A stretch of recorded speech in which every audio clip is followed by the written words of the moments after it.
First of all, we've shut off the pathways for Iran getting a nuclear weapon, which was priority number one.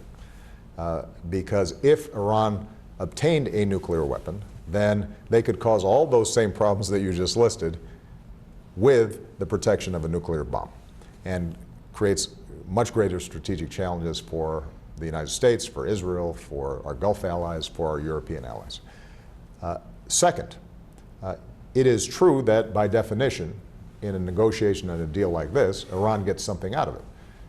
The sanctions regime that we put in place with the help of the Brits, but also the Chinese and the Russians and others, meant that they had funds that were frozen.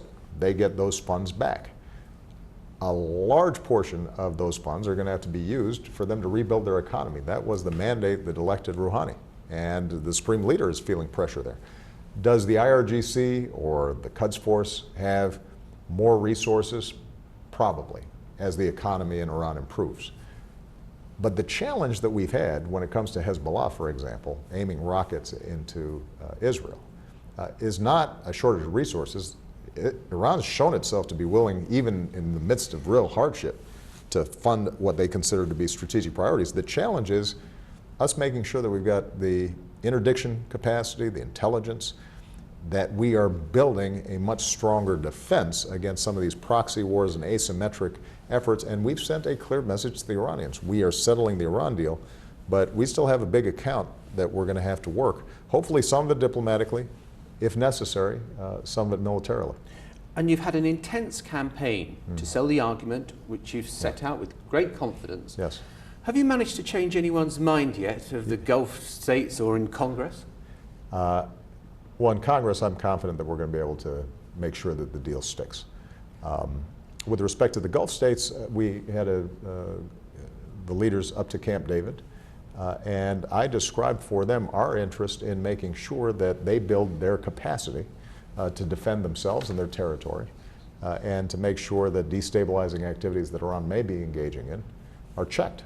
But keep in mind, our Gulf partners, for example, their combined defense budget is 10 times Iran's defense budget. But have they got the willingness to fight? In the Well, way and that's the issue, and that's the challenge. So the point that I've made to them consistently is, you have a strong, reliable partner in the United States. But ultimately, how issues get resolved in the Middle East is going to depend on both strengthening military capacity, but also addressing the underlying social and political issues that may lead not only to Iran being able to stir up problems among Shia populations, but also addressing some of the issues that are leading to the enormous and significant threat that they face from ISIL. There's the view from the top of the Eagle. So it looks like that there is not too much wind on the top, so it's soaring. And we can see that Jared Collivier is controlling the flight. The masked crusader is easy to spot when he flies through the streets on this custom-built, three-wheeled Chibat pod.